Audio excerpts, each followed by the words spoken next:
Welcome to Input and Output, peripheral devices that attach to your computer.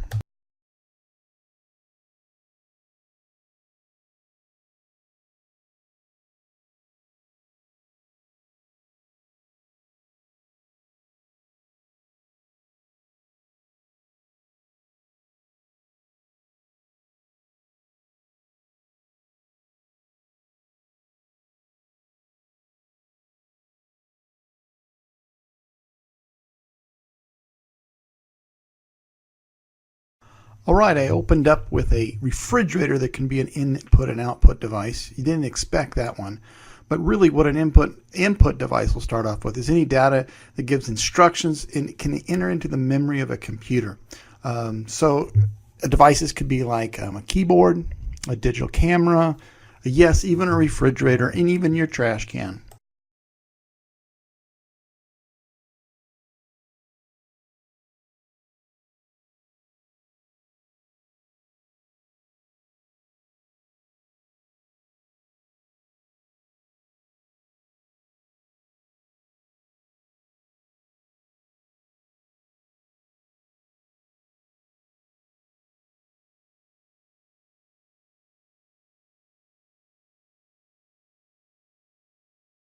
Your keyboard is the most obvious input device, and even on your screen now you have visual text that you can input information. Some phones have raised keyboards. I'm like a mechanical keyboard myself.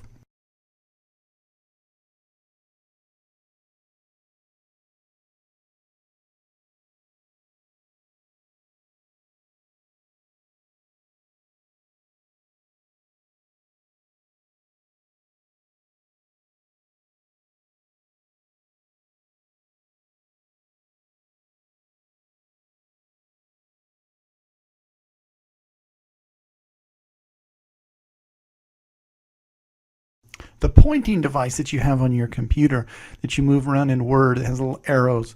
Those are examples of also an input device. Anything you can move across the screen, the surface of a desktop to activate or imitate a mouse. And one of the most widely used input device is a mouse. Used to have a ball underneath, but now it has a laser or a infrared light. You can also have a trackball, which is the middle item, which allows you to turn the whole mouse upside down. You don't have to move it across your desk, and you can roll it around to make input.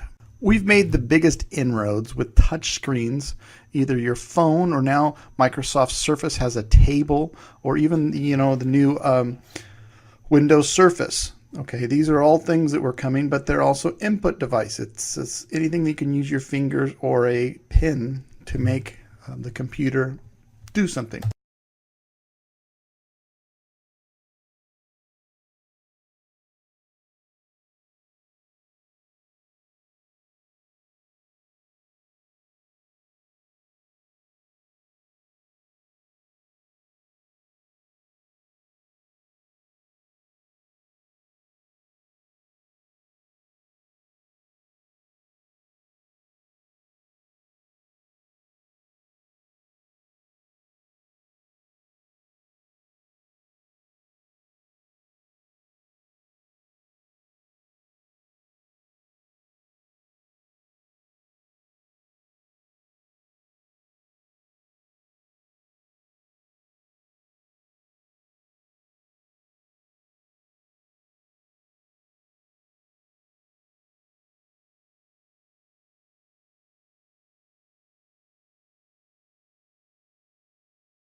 Pin input or digital pin, it's basically using a tool on a flat surface to write or draw. In the digital arts, we use it a lot. We're also using it now on some of your phones and some of your tablets. A digital camera or mobile camera is also an input device. In the image here, you can see here how the process happens from analog to digital. So the picture starts out analog, and then through a process of converters, it converts to digital and then finally stored on your computer.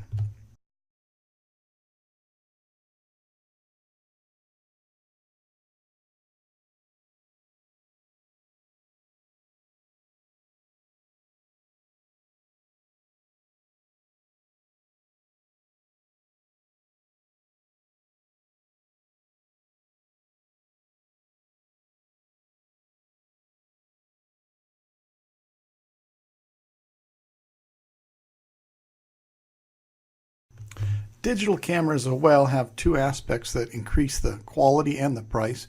One is resolution and the other one is the number of bits each can store. The resolutions are the number of horizontal and vertical pictures in a display resolution. The more numbers, the more pixels, the smallest element in an electronic display, the more elements or pixels you can put in, increases the resolution, making a better quality picture, but also increasing the price. Each pixel consists of one or more data bits. Okay, so the more that it can be stored, the more colors you can have, the more shades of gray can be represented. So those are two things that affect the quality of a digital camera as an input device. Voice input, voice recognition, where you basically speak in the computer and it converts it to text. Music production allows you to edit and mix music. And video conferencing is all types of a video and voice input.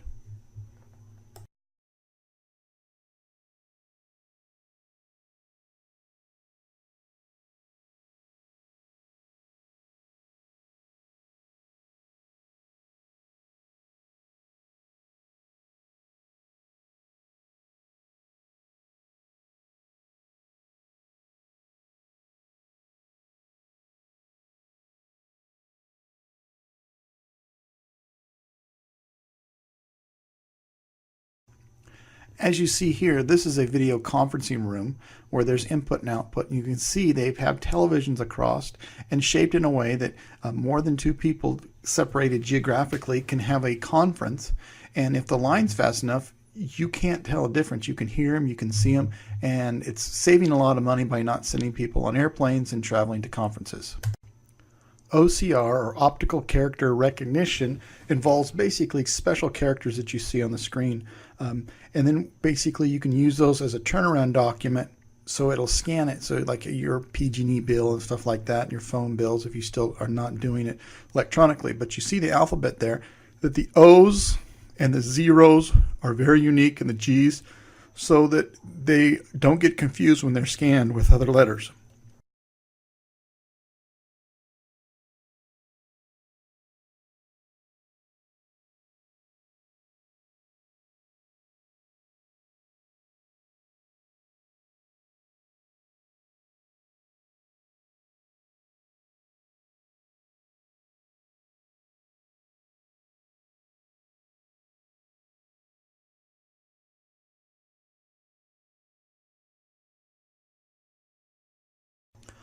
OMR, something college students are used to, basically your Scantron. Basically, they read a mark in a location on we call it a Scantron, but it could be any version of OMR.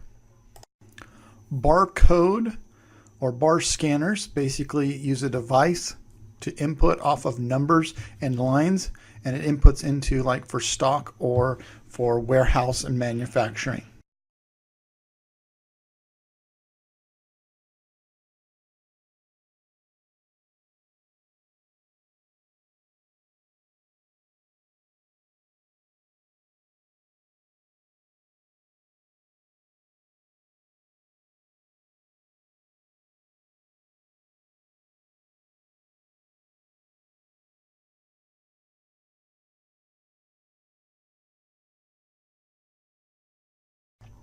We have talked in great length about RFID in our networking lecture. Basically, it's used for inventory, location of soldiers, employees' wardrobes, airlines, library books, and now if you watch the video, we're going to learn about the medical uses.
Biometrics is a newer area to the input of technology. It's basically using human body characteristics such as, maybe DNA, iris, voice patterns for security purposes and access.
Now we're going to switch gears. We're going to talk a little bit about output. We're looking at some pictures here for everything from a webcam to a monitor to a printer. This is the areas we're going to dive into next.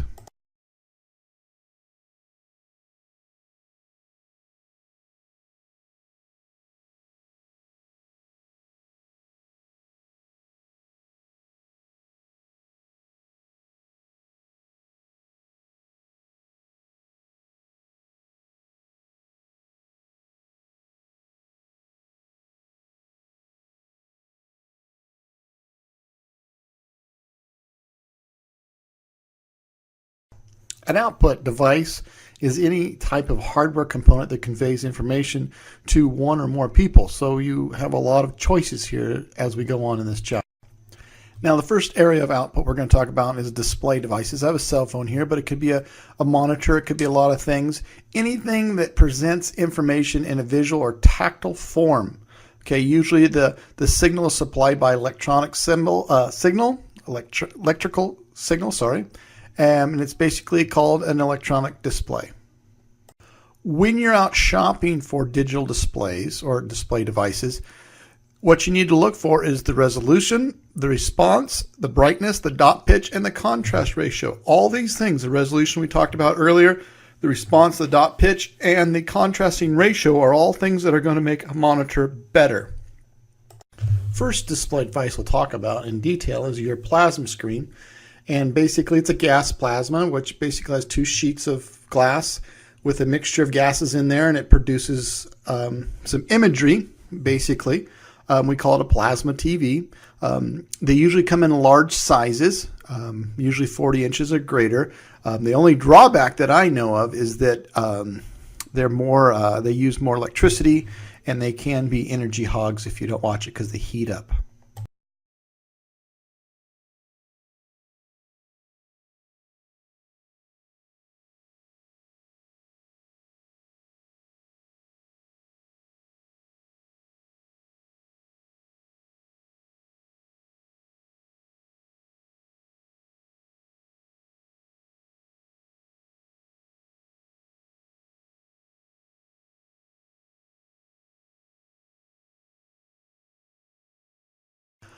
Liquid crystal, or LCDs, is the next type of monitor display device we're going to talk about.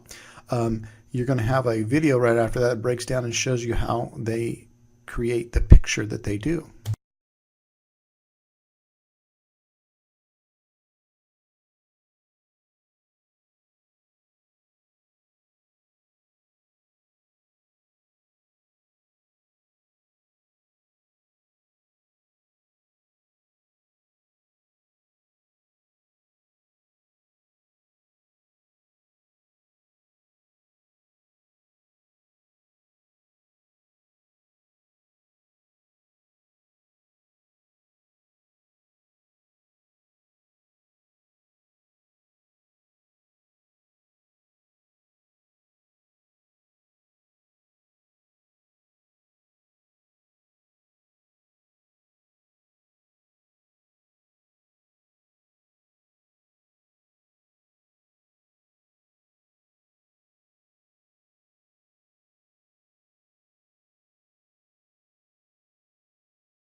LEDs, or light emitting diodes, are newer on the market. They can go. You can notice if your screen goes all the way to the edge, that you don't have a big border around it. That's a characteristics of the LED. They're narrow. But we're going to also see a video right after this, which will talk about LEDs in detail.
Your printer, as we switch gears from our displays into printers, are also output devices.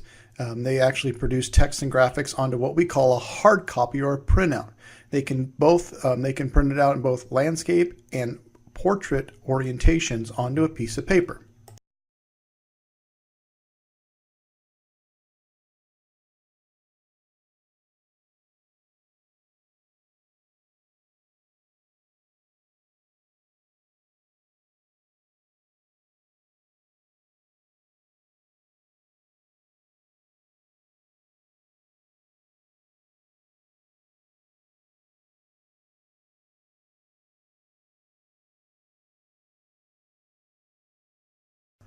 There are printers that are non-impact printers. Basically, they don't strike the paper. So you look at your lasers, your photo, your inkjets, your plotters, all either spray or drop toner or ink spray onto a piece of paper, but they do not impact it with force.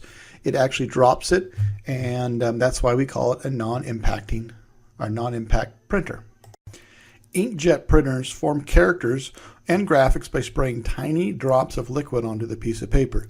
If you look at the images on your screen, you see how it's kind of dropped on there, and they use that liquid. And in the video, you're going to see how they process this liquid and create it, and what chemicals they put in it so that it adheres to the paper.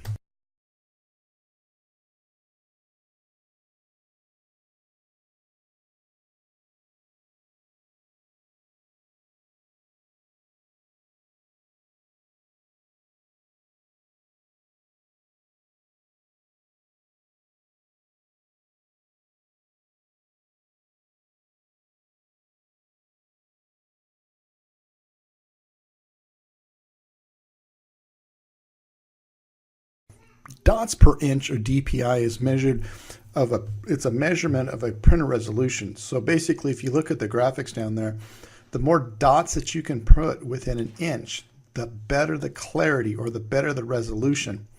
The higher the DPI, the sharper the image. Therefore, if you look at a 600 DPI printout on a piece of paper, it's 600 dots wide and 600 dots high, which is about 360,000 dots per inch, which will produce very nice graphics. The lower the DPI is, you'll get little jaggies. It's like the third image over from your left.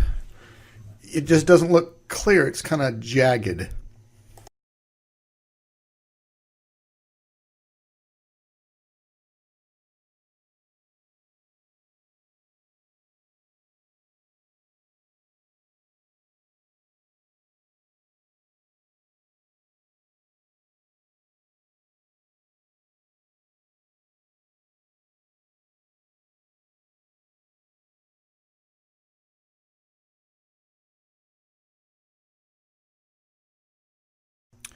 Laser printers use a toner, and the reason they're so popular is because they're high speed, high quality. They can do black and white or color. But the toner is kind of like a powder substance, and it drops it on a magnetized, using kind of a static electricity onto the toner drum, and it rolls over, it drops it onto the piece of paper, and then it goes through a heater to basically adhere the toner to the paper. You're going to see a video on the whole process of how laser works next.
Another grouping of printers is an impact. That's something that's going to make a physical force on the paper. The only reason we are using them lately is because for triplicates. So if you have a carbon form or something you have to make duplicates of, you use an impact printer. These type of printers are dying out. What you can do is you can even Office Max buy paper that is sorted 4 colors and then 4 more colors and 4 more colors, so that when you print on a laser printer, you just hit 4 copies and it automatically comes out in different colors. But there are some big businesses that are still using dot matrix and line printers.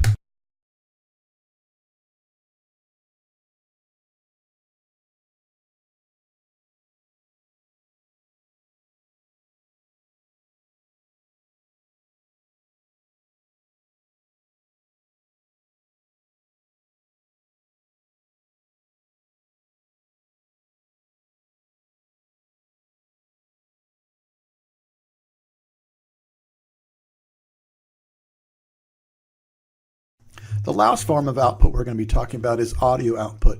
You have headphones, which are basically speakers that are placed close to your head. When you guys were little, when I was young, we had the big headphones like it's all the rage now. There's the earbuds that fit directly into your ear. That's an output. And then you have voice output, okay? It occurs when you hear a person's voice or when the computer talks to you through the speakers. Some websites also are dedicating themselves to providing voice output. All this stuff works together to produce an output through sound.